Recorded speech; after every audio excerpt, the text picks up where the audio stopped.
하나님의 말씀은 시편 65편 1절에서 13절까지 말씀입니다. 하나님의 말씀 시편 65편 1절에서 13절까지 말씀, 구약 성경 847쪽입니다. 하나님의 말씀 시편 65편 1절에서 13절까지 말씀, 제가 받들어 읽겠습니다. 하나님이여, 찬송이 시온에서 주를 기다리오며 사람이 서원을 주께 이행하리이다. 기도를 들으시는 주여, 모든 육체가 주께 나오리이다. 죄악이 나를 이겼사오니 우리의 허물을 주께서 사하시리이다. 주께서 택하시고 가까이 오게 하사 주의 뜰에 살게 하신 사람은 복이 있나이다. 우리가 주의 집 곧 주의 성전의 아름다움으로 만족하리이다. 우리 구원의 하나님이시여, 땅의 모든 끝과 먼 바다에 있는 자가 의지할 주께서 의를 따라 어미하신 일로 우리에게 응답하시리이다. 주는 주의 힘으로 산을 세우시며 권능으로 띠를 띠시며 바다의 설렘과 물결의 흔들림과 만민의 소요까지 진정하시나이다. 땅끝에 사는 자가 주의 징조를 두려워하나이다. 주께서 아침 되는 것과 저녁 되는 것을 즐거워하게 하시며 땅을 돌보사 물을 대어 심히 윤택하게 하시며 하나님의 강에 물이 가득하게 하시고 이같이 땅을 예비하신 후에 그들에게 곡식을 주시나이다. 주께서 밭고랑에 물을 넉넉히 대사 그 이랑을 평평하게 하시며 또 담비로 부드럽게 하시고 그 싹에 복을 주시나이다. 주의 은택으로 하늘을 관씌우시니 주의 길에는 기름방울이 떨어지며 들의 초장에도 떨어지니 작은 산들이 기쁨으로 띠를 띠었나이다. 초장은 양떼로 옷 입었고 골짜기는 곡식으로 덮였음에 그들이 다 즐거이 외치고 또 노래하나이다. 아멘. 코로나가 3단계로 또 강화가 되었습니다. 그래서 우리 교회는 20%가 예방에 들어올 수 있다고 합니다. 그리고 이제 찬양대 찬양도 많이 견제가 심한데 우리 시온 찬양대에서는 우리가 끝까지 우리 하나님을 찬양하는 일은 중지할 수 없다. 어떤 형태로든 찬양하면 좋겠다. 그래서 우리가 찬양을 계속 우리는 합니다. 오늘 또 애써주신 우리 찬양대원들과 또 카리스 오케스트라 모든 단원들에게 다시 한번 감사를 드립니다. 주의 뜰에 거하는 자라고 하는 제목으로 하나님의 말씀 선포하겠습니다. 자, 오늘 본문의 배경은 이렇습니다. 다윗의 주변에 있던 모든 원수들을 정복하고 평안히 왕궁에 거할 때였습니다. 이웃과의 전쟁이 그치고 경제적인 안정을 찾았습니다. 백성들은 모두 다 다윗의 통치 아래 평안을 누리고 살아갑니다. 다윗에게 새로운 소원이 생겼습니다. 하나님의 성전을 지어드리고 싶었습니다. 선지자 나단을 불러서 성전 건축에 대한 의지를 밝힙니다. 나는 백향목 왕궁 아래서 편안히 삶을 사는데 하나님의 언약의 궤, 하나님의 궤는 휘장 가운데 있도다. 성막에 나갈 때 성막에 모셔져 있는 하나님의 궤를 볼 때마다 그는 죄책감을 느끼게 됩니다. 자, 이 마음이 중요합니다. 우리도 다윗처럼 하나님의 은혜에 조금이나마 보답하고 감당하려고 하는 마음을 가져야 합니다. 자, 그러니까 나단 선지자가 자신의 선지자 당대 때 성전 건축이 이루어진다 생각하니까 얼마나 기뻤겠습니까? 그러니까 앞뒤 생각하지 아니하고 왕이여, 여호와께서 왕과 함께 계시니 마음에 있는 것을 행하소서라고 이야기했습니다. 그날 밤에 하나님께서 나단 선지자를 찾아오셔서 계시를 전합니다. 여호와께서 다윗의 당대 때는 성전 건축을 허락하지 않으신다는 겁니다. 아쉽지만 다윗은 아들 때에 가서 성전을 지을 수 있도록 성전을 건축하는 마음으로 성전 건축에 대한 모든 재료들을 준비를 합니다. 이렇게 다윗은 오직 하나님 한 분으로 인하여 만족했고 예배 드리는 일에는 누구보다 열심이었습니다. 우리가 예배당에 모여 열심을 다하여 예배 드리는 것은 성도의 가장 기본적인 의무입니다. 그 의무를 다할 때 하나님의 은혜가 임합니다. 왜냐하면 하나님의 은혜는 예배를 통해서 주어지기 때문에 그렇습니다. 그러므로 어떤 사람이 가장 행복한 사람입니까? 하나님의 성전으로 부름을 받은 사람이 행복한 겁니다.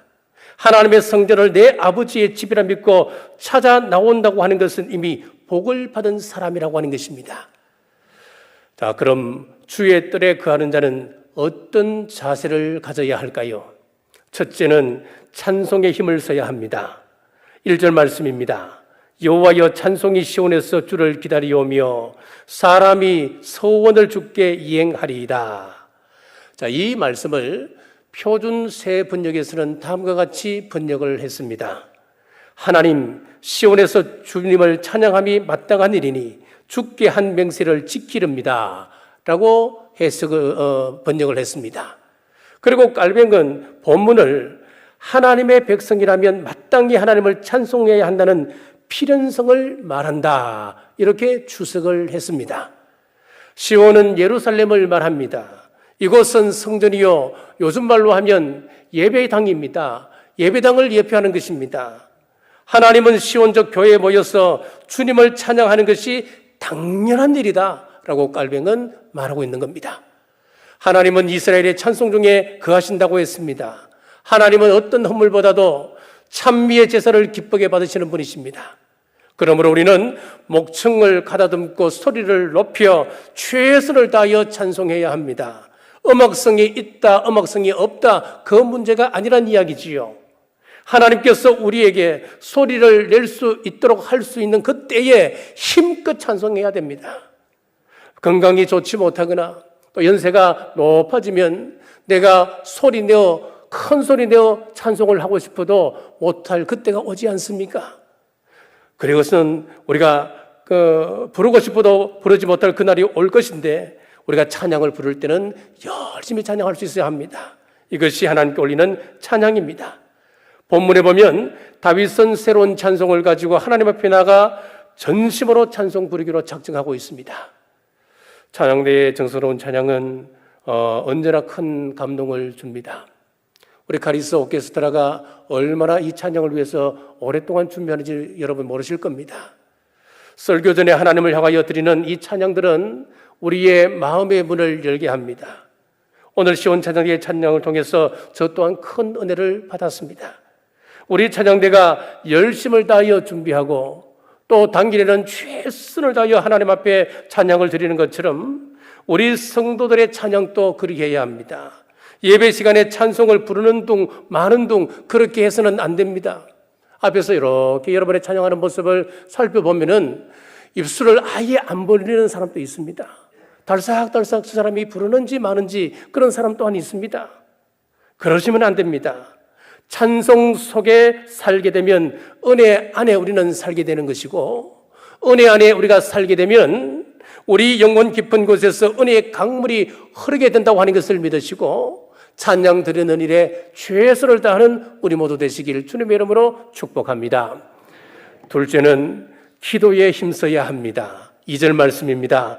기도를 들으시는 주여 모든 육체가 주께 나오리이다.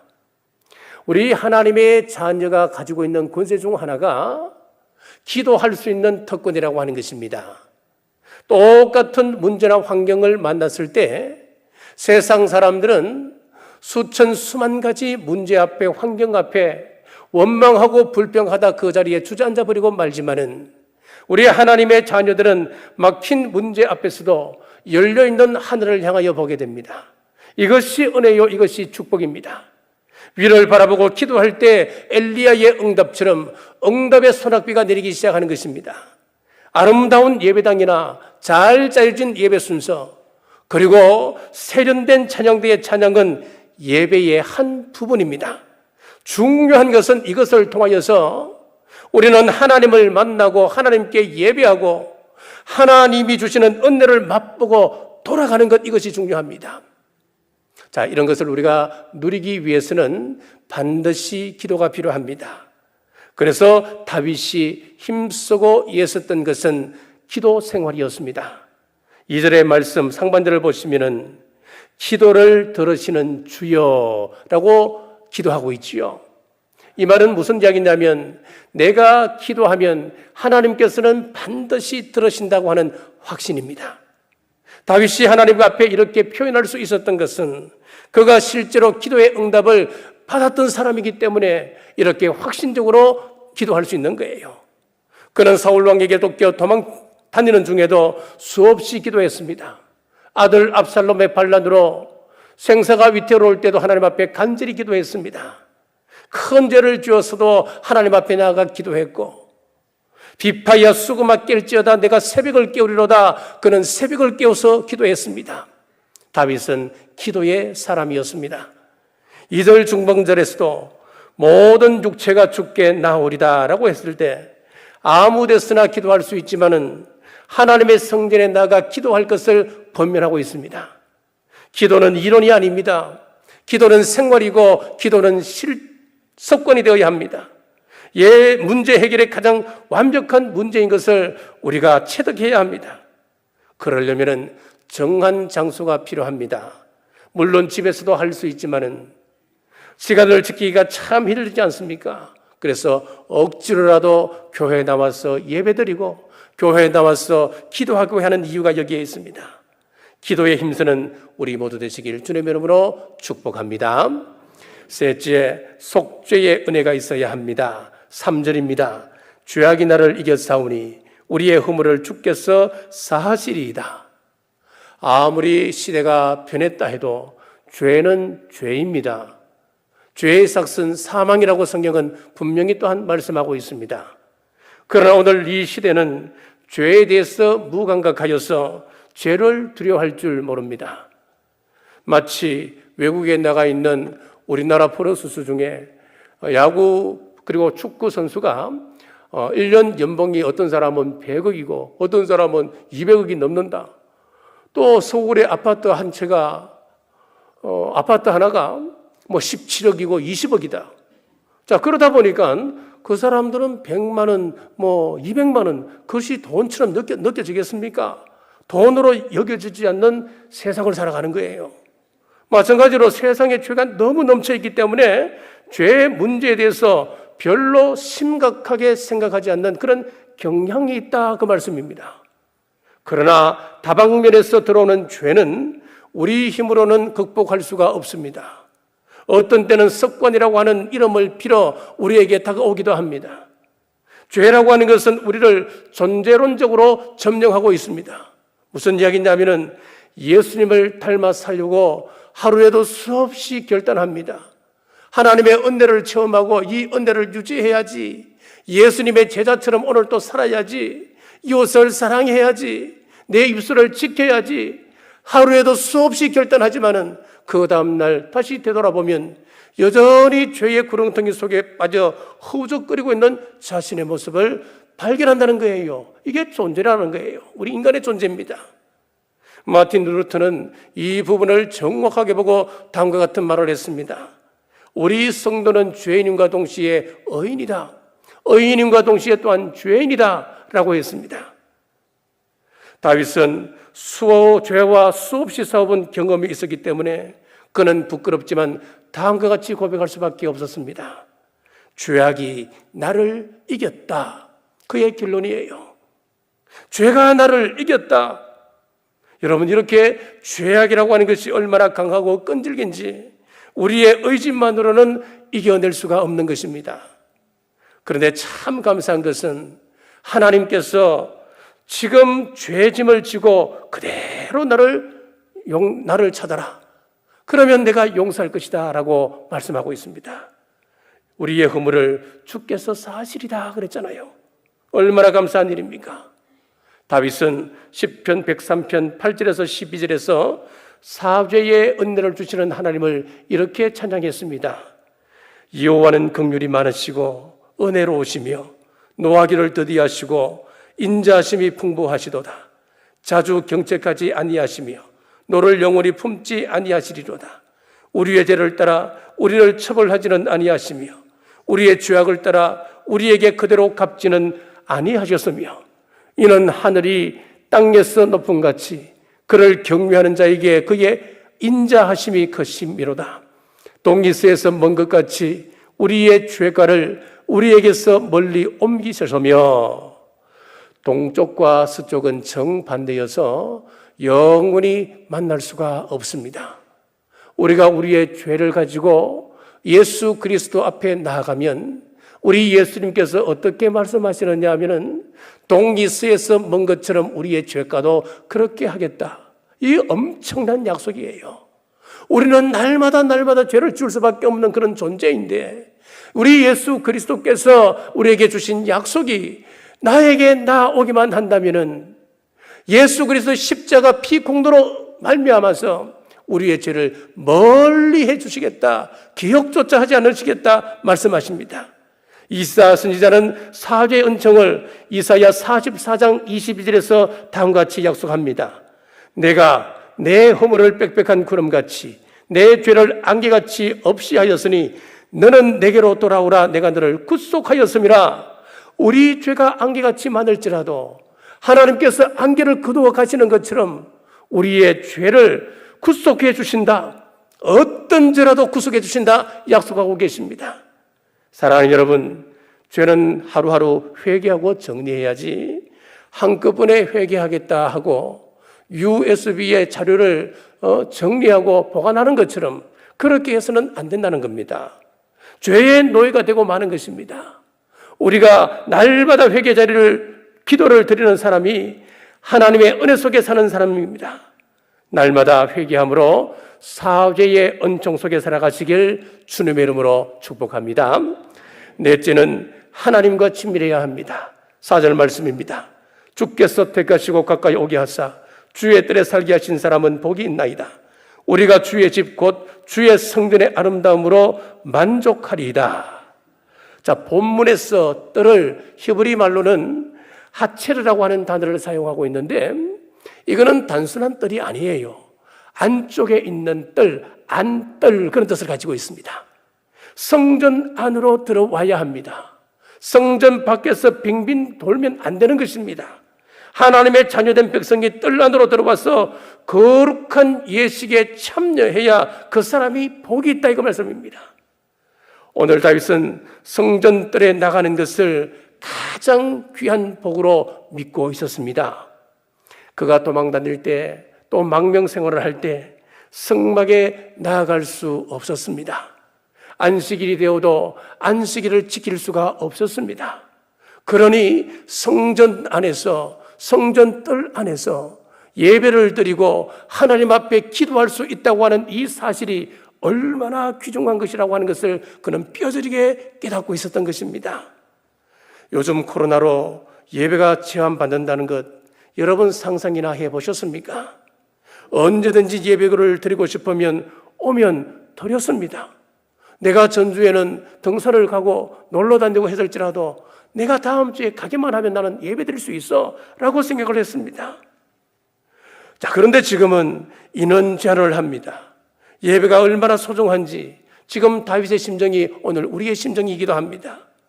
오늘 우리들이 하나님의 선택을 받아서 자녀의 특권을 가지고 성전에 나아갈 수 있다고 하는 것을 생각하면 이것만으로도 감사의 충분한 조건이 되고 남는 것입니다. 오늘 우리는 4절 말씀 이 한 구절만 붙들어도 교회에 나온 보람을 느낄 수 있습니다. 다윗은 유다 지파였고 그리고 다윗은 지금 왕위에 있지만은 주의 뜰 안에 살고 있는 레위 자손들 가운데 제사장들이 얼마나 부러웠는지 몰랐습니다. 교회에 나오는 것을 얼마나 큰 특권으로 다윗이 생각하는지 시편 84편 10절에 보면은 주의 궁중에서의 한 날이 다른 곳에서의 첫날보다 나은 적 악인의 장막에 사는 것보다 내 하나님의 성전 문지기로 있는 것이 좋사오니 성전 문지기로 있는 것이 좋다라고 하는 이 본문의 의도는 첫째는 공식적인 봉사자로서 성전 문을 지키는 문지기를 이야기합니다. 문자 그대로. 또 하나는 하나님 앞에 예배드리기 위하여서 성전의 출입문을 통과하는 사람, 성전 문지방을 넘어 들어오는 사람 그런 의미도 가지고 있어요. 그렇습니다. 성전 문을 열고 들어오는 그 사람이 복이 있다는 이야기입니다. 우리 하나님은 자녀들이 성전 문지방을 넘어서 하나님 앞에 모이는 그것을 기뻐하십니다. 하나님의 그런 간절한 마음을 아가 2장 14절에 다음과 같이 표현을 하고 있습니다. 바위 틈 낭떠러지 엄밀한 곳에 있는 나의 비둘기야, 내가 내 얼굴을 보게 하라. 내 소리를 듣게 하라. 내 소리는 부드럽고 내 얼굴은 아름답구나. 하나님은 사랑하는 자녀들로 하여금 내 얼굴을 보이게 하라, 내 소리를 듣게 하라 라고 말씀합니다. 우리 하나님은 친밀한 교제를 원하시고 계신 것이었습니다. 다윗의 삶에서 가장 큰 특징은 하나님과의 친밀함에 있습니다. 친밀함이라고 하는 것은 특별한 행사로 주어지는 것 아닙니다. 의무적 관계에서 주어지는 것 또한 아닙니다. 친밀함이라고 하는 것은 일상에서 누리는 것입니다. 부모를 욕하는데 어느 자녀가 가만히 있습니까? 부모가 욕하는 소리를 들으면 왜 우리 아버지 어머니를 욕합니까? 분노하게 되는 것이지요. 왜 그럴까요? 그것은 부자관계에 친밀함이 있기 때문에 그렇습니다. 다윗도 마찬가지입니다. 다윗이 골리앗과의 한판 싸움에서 골리앗이 먼저 도발하기를 여호와의 이름을 욕되게 했습니다. 그 소리를 듣는 순간 다윗은 분노했습니다. 왜 분노했을까요? 다윗은 하나님과 특별한 친밀함이 있었기 때문에 그렇습니다. 법궤가 예루살렘 성으로 들어올 때에 일반 백성들이 참 많이 나와서 그 광경을 지켜보고 있는데, 일반 백성들은 마치 동원된 사람처럼 그저 무덤덤하게 그 모습을 바라보고 있었습니다. 하지만 다윗은 달랐습니다. 다윗은 체면을 내려놓고 기쁨을 이길 수가 없어서 백성들 앞에서 덩실덩실 춤을 추었습니다. 왜 그랬을까요? 하나님과의 특별한 친밀감이 있었기 때문에 그렇습니다. 하나님께서 이런 다윗을 기뻐하시고 사랑하셨습니다. 우리 주님은 친밀함을 이렇게 표현하셨습니다. 요한계시록 3장 20절 말씀, 볼지어다 내가 문 밖에 서서 두드리노니 누구든지 내 음성을 듣고 문을 열면 내가 그에게로 들어가 그와 더불어 먹고 그는 나와 더불어 먹으리라. 우리가 예수님의 음성을 듣고 내 마음의 문을 열면은 예수님께서 내 속에 들어오셔서 나와 더불어 먹고 나는 예수님과 더불어 먹게 될 것이다. 먹는 것으로 묘사를 하고 있습니다. 자, 우리가 식사를 할 때에 친밀한 사람하고 식사를 합니다. 친밀하지 않는 사람하고는 식사하지 않습니다. 밥을 같이 먹는다고 하는 것은 친밀함을 의미하는 것이지요. 예수님께서 나와 더불어 함께 먹겠다라고 하는 것은 우리와 친밀하게 지내고 싶으시다라고 하는 주님의 열망을 담고 있는 것입니다. 사랑하는 여러분, 우리 주님과 친밀한 여러분 되시길 주님의 이름으로 축복합니다. 이렇게 주의 뜰에 거하면 우리 하나님께서 두 가지로 응답하신다 했습니다. 5절 말씀입니다. 우리 구원의 하나님이시여 땅의 모든 끝과 먼 바다에 있는 자가 의지할 주께서 의를 따라 어미하신 일로 우리에게 응답하시리로다. 어떤 응답을 주시는지 보십시오. 두 가지인데 하나는 평안이고 또 하나는 생업의 복을 주십니다. 자, 먼저 생업의 평안을 보시면은 8절 중반절의 말씀입니다. 아침 되는 것과 저녁 되는 것을 즐거워하게 하시며 아침에 일어날 때도 즐겁게 일어나고 하루 일과를 마치고 잠자리에 들 때도 내가 즐거움으로 눈을 감을 수 있다. 한마디로 이야기하면 평안의 복입니다. 평안을 주신다고 말씀하고 있는데 이것은 권력을 가지고 있어도 명예를 얻고 있어도 기업을 경영하는 사람이라 하더라도 마음의 평안이 없으면 불행한 것이지요. 최고 권력을 가지고 있다 하더라도 권자에서 내려가면 그 후에는 어떻게 될 것인가 근심에 쌓여 있다면, 한 해 순수익이 30조라 해도 마음의 평안이 없고 근심이 쌓여져 있다고 한다면 그 사람은 얼마나 불행한 삶을 사는 것입니까? 근심은 뼈를 마르게 하고 심령을 상하게 한다 했습니다. 잠언 17장 22절 말씀입니다. 마음의 즐거움은 양약이라도 심령의 근심은 뼈를 마르게 하느니라 했습니다. 잠언 15장 13절입니다.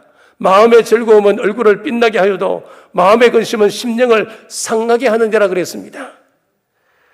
자, 마음의 평안이라고 하는 소설이 있습니다. 여기 보면은 원하는 것을 무엇이든 이루어주는 한 현자가 있습니다.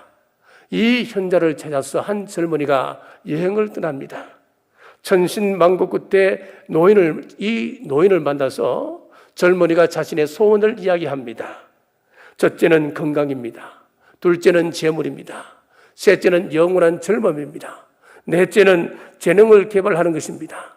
다섯째는 권력을 얻는 방법이요, 여섯째는 명예를 지키는 방법입니다. 이 6가지를 이야기하니까 현자가 이야기하기를 젊은이는 참 욕심이 많고요. 그리고 이 자네의 소원은 세상 모든 사람들이 바라는 것이기도 하네. 그런데 여기서 한 가지가 빠졌네.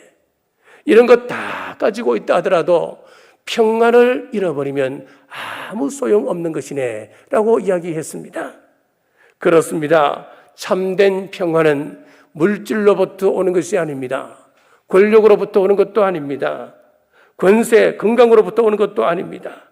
우리 하나님의 은혜가 임할 때에, 예수 그리스도가 우리와 함께하고 있을 때에, 오늘 본문의 말씀으로는 성전 안뜰에 들어갈 그때에 평안이 우리에게 찾아오는 것입니다. 우리 하나님은 어떤 분이십니까? 7절을 보십시오. 바다의 설렘과 물결의 흔들림과 만민의 소유까지 진정하시나이다. 온 우주를 주관하고 계신데 흔들기도 하시고 뒤엎기도 하시고 그것을 세우기도 하시는 능력의 하나님이십니다. 그 능력의 하나님께서 우리를 향한 생각이 어떤 생각이었다 그랬습니까? 재앙이 아니고 평안이니라 라고 말씀하고 있습니다. 그 시편 29편 11절입니다. 여호와께서 자기 백성에게 힘을 주시며 여호와께서 자기 백성에게 평강의 복을 주시리로다. 우리 하나님께서 그의 백성들에게 평강의 복을 주시리라 약속하고 계십니다. 자, 둘째는 생업의 복을 주십니다. 9절에서 10절입니다. 땅을 돌보사 물을 대어 심히 윤택하게 하시며 하나님의 강에 물이 가득하게 하시고 이같이 땅을 예비하신 후에 그들에게 곡식을 주시나이다. 주께서 밖구랑의 물을 넉넉히 대사 그 이랑을 평평하게 하시며 또 담비로 부드럽게 하시고 그 삭에 복을 주시나이다. 봄이 되면 삭이 난다. 자연의 위치이기도 하지요. 그런데 그냥 나는 것이 아닙니다. 하나님께서 허락하셔야 삭을 낼 수 있는 겁니다. 하나님께서 때를 따라 비를 내려주셔서 땅을 부드럽게 만들어줘야 새싹이 나는 것입니다. 비도 그냥 내린 것 같지만은 하나님께서 내리게 하셔야 비가 내리는 것입니다. 물들도 마찬가지입니다. 내가 수억을 받는다 하더라도 그 물질이 내 물질이 되기 위해서는 하나님께서 허락해 주셔야 내 것 되는 것입니다. 사람도 마찬가지입니다. 하늘로부터 은혜를 입지 않는다면은 돌처럼 그 마음이 단단해지고 삭막해지고 포악해집니다. 난폭해집니다. 그 심령이 강박해지고 마는 것입니다. 그래서 그동안 우리가 예수에서 신앙생활하며 키워놓았던 충성, 봉사, 헌신, 순종의 작물들이 말라 죽어버리게 되는 것입니다. 영적인 사막이 되고 마는 것입니다. 계속해서 12절에서 13절입니다. 들의 초장에도 떨어지니 작은 산들이 기쁨으로 띠를 띄었나이다. 초장은 양떼로 옷 입었고 골짜기는 곡식으로 덮였으며 그들이 다 즐거이 외치고 또 노래하나이다. 하나님께서 비를 내리심으로 작은 산들이 띠를 띄었고 초장에서는 양떼로 옷 입혔다. 그리고 골짜기는 곡식으로 가득 차게 한다. 상상만 해도 행복해지지 않습니까? 성전 대신 예수 그리스도의 뜰 안에 거한 자에게는 풍성한 삶이 시작된다라고 약속하고 있습니다. 메마른 대지에 비가 내리지 않으면 비가 내리면 흙이 부드럽게 되어서 삭을 틔우듯이 은혜의 단비가 우리 심령에 내리면 우리 마음이 부드러워져서 말씀의 씨앗이 삭을 틔우고 열매를 맺게 된다라고 하는 사실을 여러분 꼭 믿으시길 간절히 바랍니다. 성전 안에 거할 때 이런 평안과 생업의 복을 누리시길 주님의 이름으로 축복합니다. 사랑하는 여러분, 하나님의 은혜는 고갈되는 법이 없습니다. 늘 찬송하고 기도하고 사죄의 은혜를 경험하며 늘 하나님과 친밀함으로 가까이 나아갈 때에 우리 하나님은 생업의 복과 평안으로 가득 채워주심을 믿으시고 하나님의 뜰 안에 힘써 찾아 나가시는 우리 모든 성도님들 되시길 주님의 이름으로 축복합니다. 하나님, 오늘 시편 65편을 통해서 주신 말씀 감사합니다. 사업이 힘들고 직장 생활이 순탄치가 않습니다. 가정들마다 갈등의 소리가 들리는 이때 주의 뜰에 거하는 사람은 찬송 생활, 기도 생활, 사제의 은총 속에서 살아갑니다. 그리고 하나님께 가까이 나아갑니다. 이렇게 은혜 가운데 살면 하나님께서 평안의 복과 생업의 복을 약속하셨습니다. 우리 모두 순종하게 하여 주옵소서. 지금 우리 교회에서 100일의 성경 통독을 진행 중에 있습니다. 힘써 말씀을 가까이 하여 힘들 때일수록 말씀으로 돌아가게 하옵소서. 우리 교회가 여름 사역을 진행 중에 있습니다. 조금의 염려스러운 일 생기지 않게 하시고 우리 자녀들이 하나님을 인격적으로 만나게 하옵소서. 다시 오실 예수님 이름으로 간절히 기도드리옵나이다. 아멘. 아멘.